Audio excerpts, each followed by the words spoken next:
What's up, team, and welcome back to Lead From Within. I'm your host, Justin Jasm Hillstrom, and today we're talking about the application process for the Undergraduate Flight Training Board. Just like the video about the rated prep program, the PDSM for this is also FOUO, so I'll only be talking about some surface level stuff instead of deep diving down into a lot of the specifics. So if you do have questions, make sure you go there. You can also reach out to me in the comment section or go over to our Facebook page and shoot me a message there. I'm much more responsive on that side of things. If you are interested in learning more about officership, make sure you follow this channel. As well, I am running a series on some of the tips I have from the rated prep program through the UFT board, IFS, and then into UPT, and ultimately leaving UPT. So if that interests you, definitely subscribe as well.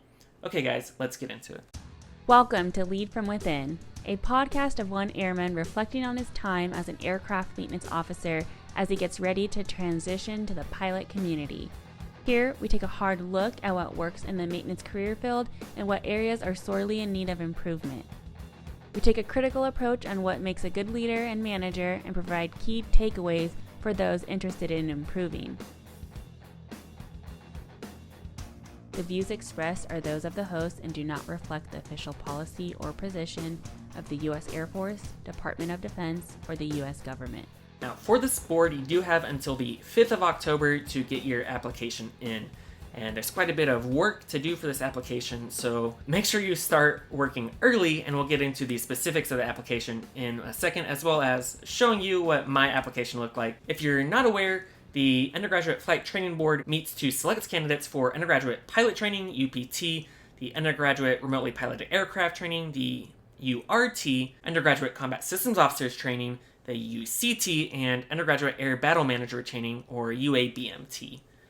So all rated positions basically go through this one board. The board itself will meet mid-November, and the results are expected sometime in January for assignments as early as March. Now, when I was applying, the results were supposed to come out November, December, with assignments as early as January, but I didn't actually get my assignment to move until July, August. So just because it says there's going to be that short time frame, don't necessarily expect it to happen, but definitely be ready and have your family prepared for a possible short notice TDY or PCS. Note some application restrictions. You do have to be younger than 33 as of January 1st, 2022 in order to apply. As well, you must have fewer than 8 years of total federal commission service. Now, both of these are waivable, and they have been pretty generous with these waivers, but that is one of the application requirements. So definitely make sure you meet those criteria or send up your waiver early. Also note that any active duty service commitments, ADSCs, or applicable payback for AFIT-funded education programs, and half of any active duty service commitments for non-rated officers must be completed no later than the 1st of January 2022,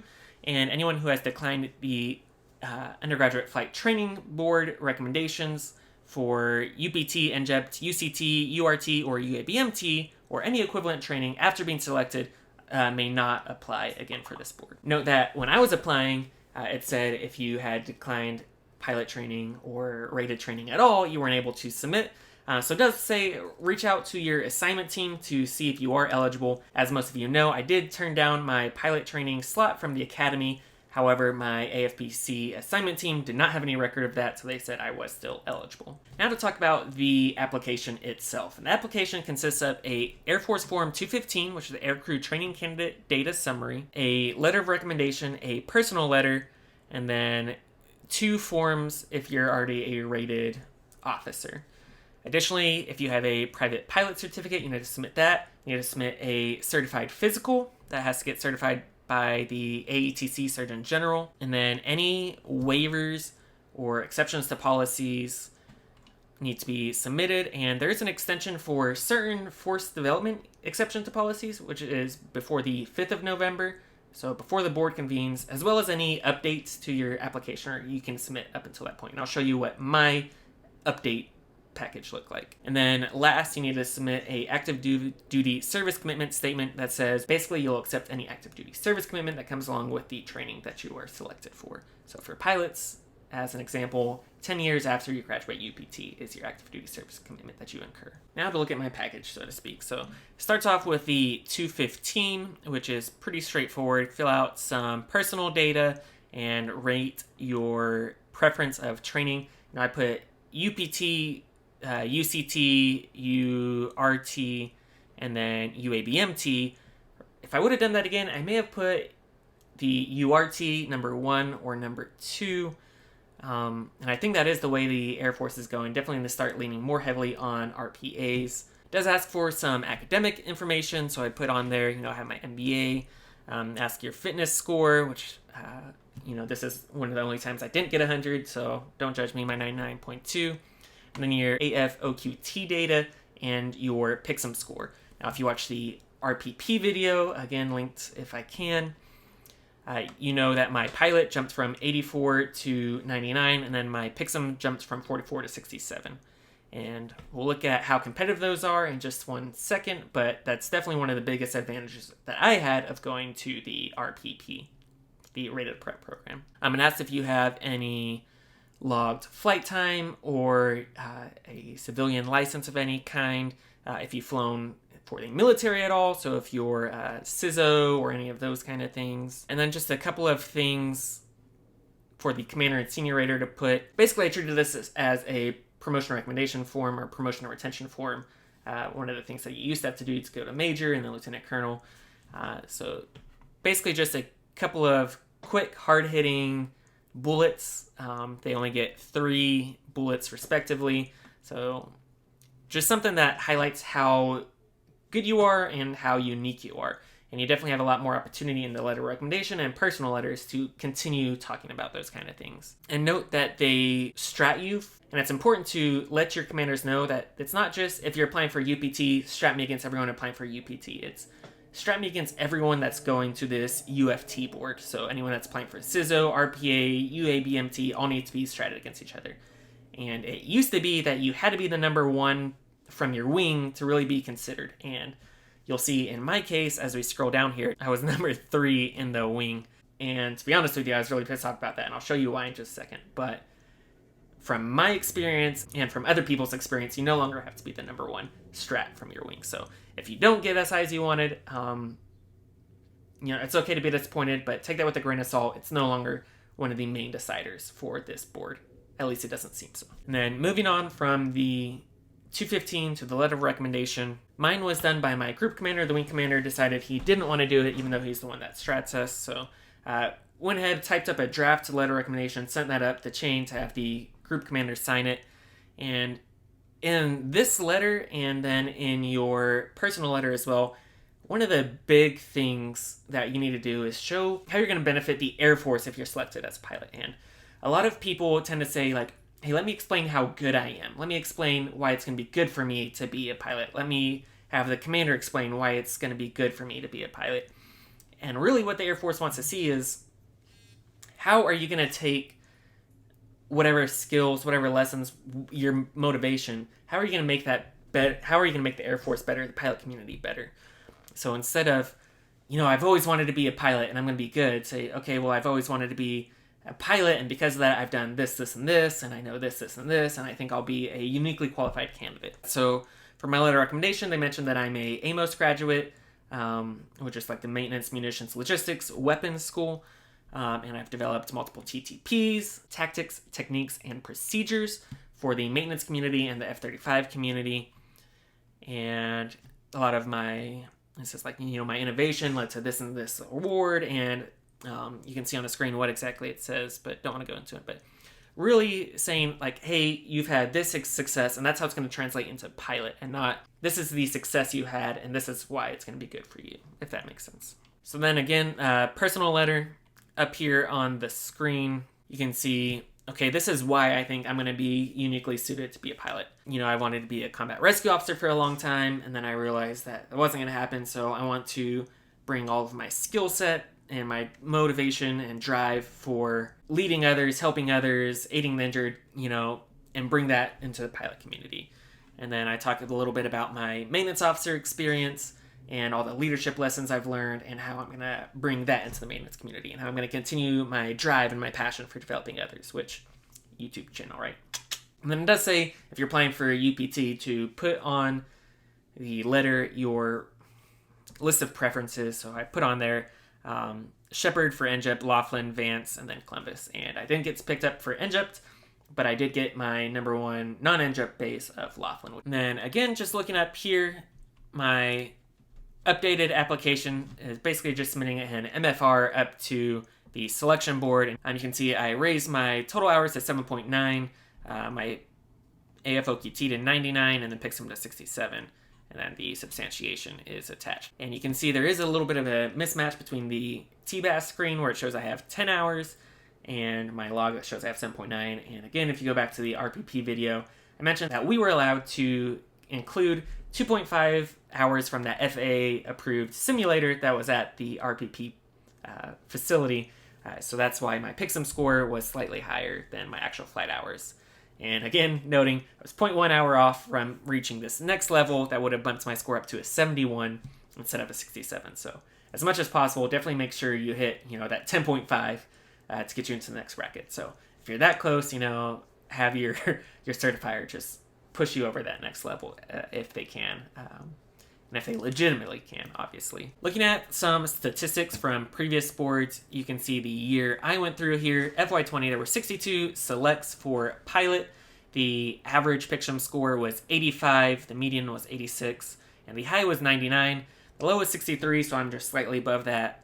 Low, I'm definitely in that bottom quartile. Then for the people with the PPL that were selected for pilot, there was 34 of those 62 selects had it.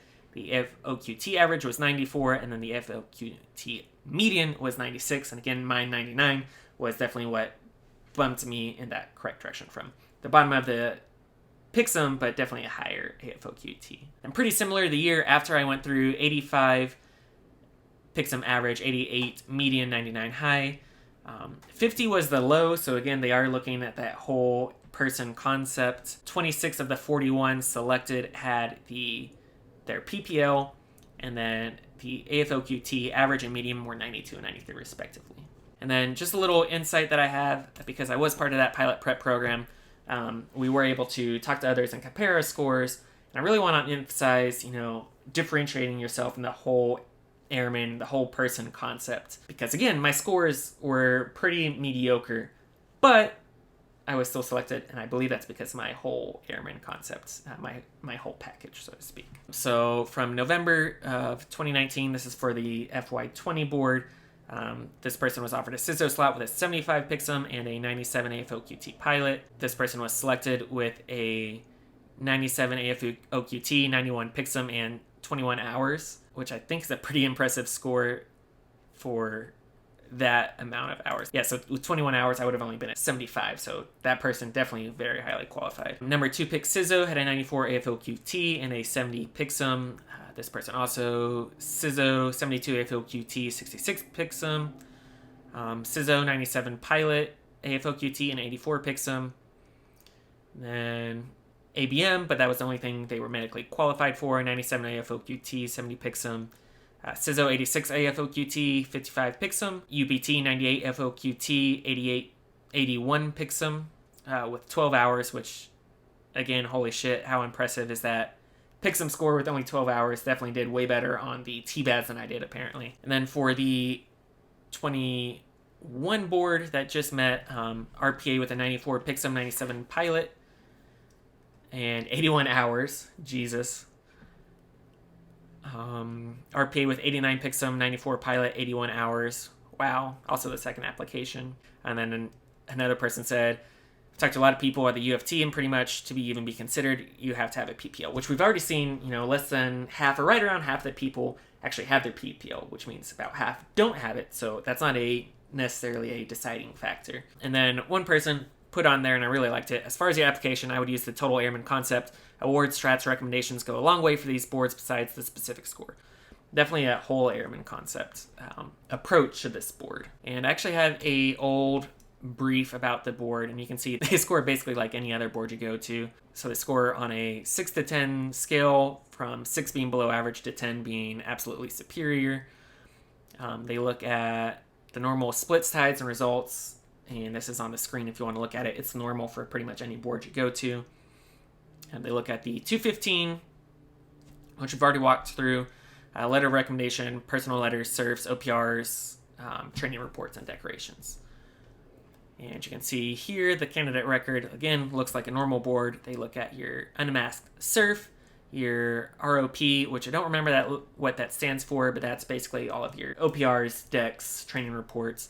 And then on the right side, look at your squadron commander nomination form and the waiver letter. And they go through, review this, and then give it a quick score. There's a couple other statistics if you're interested in it for the FY21 board. The RPA pilot data, there was 50 selects. The average picksum was 72, median 75, high 98, and low 24. Only 12 had their PPL. AFOQT pilot was 88 and 93. So definitely a little bit more achievable if you have lower scores.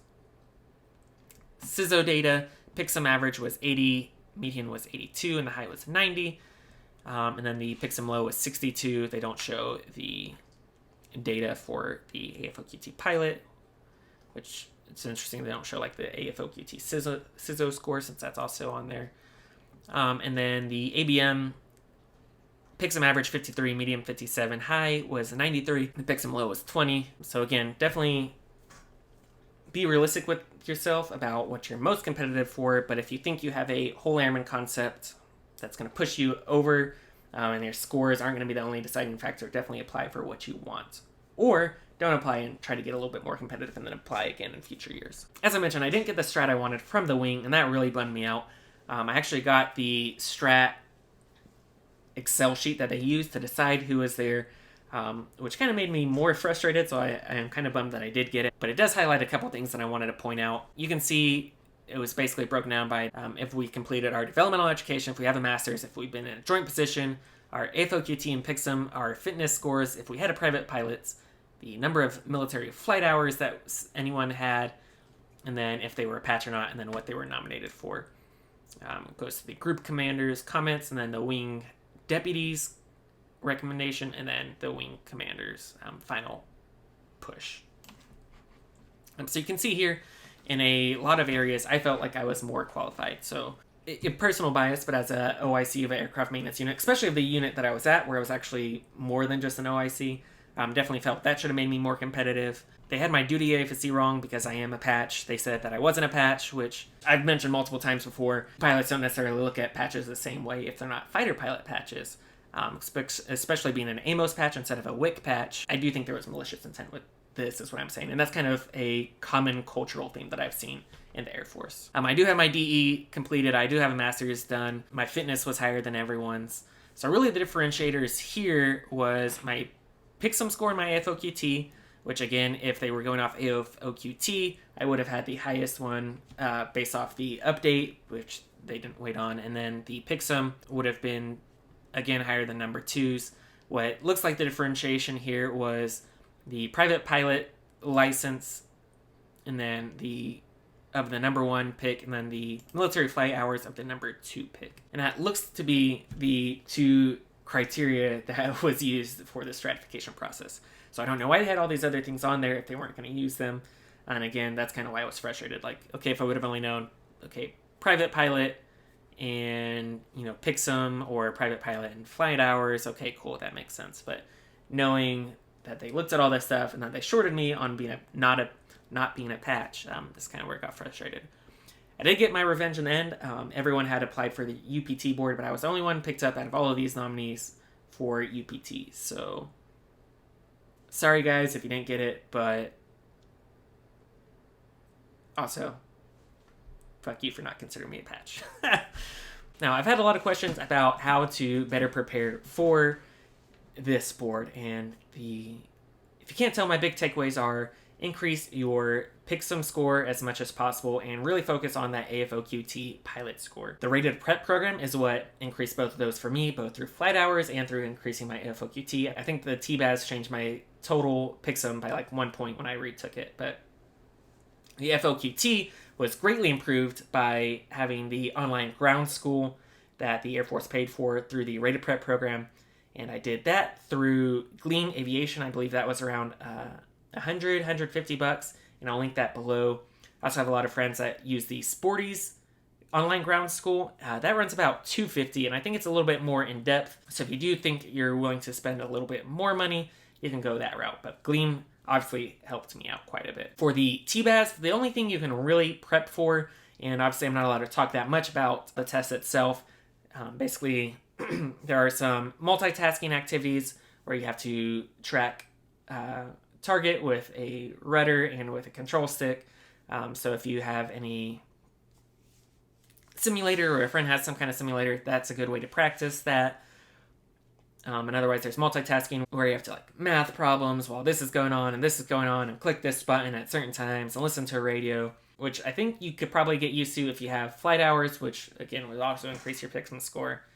And then TBAS, the one thing that really helped me was doing flashcards for the UAV portion, and it's really hard to describe, and obviously I can't show you what the actual test itself looks like, so definitely check out those flashcards down in the description below.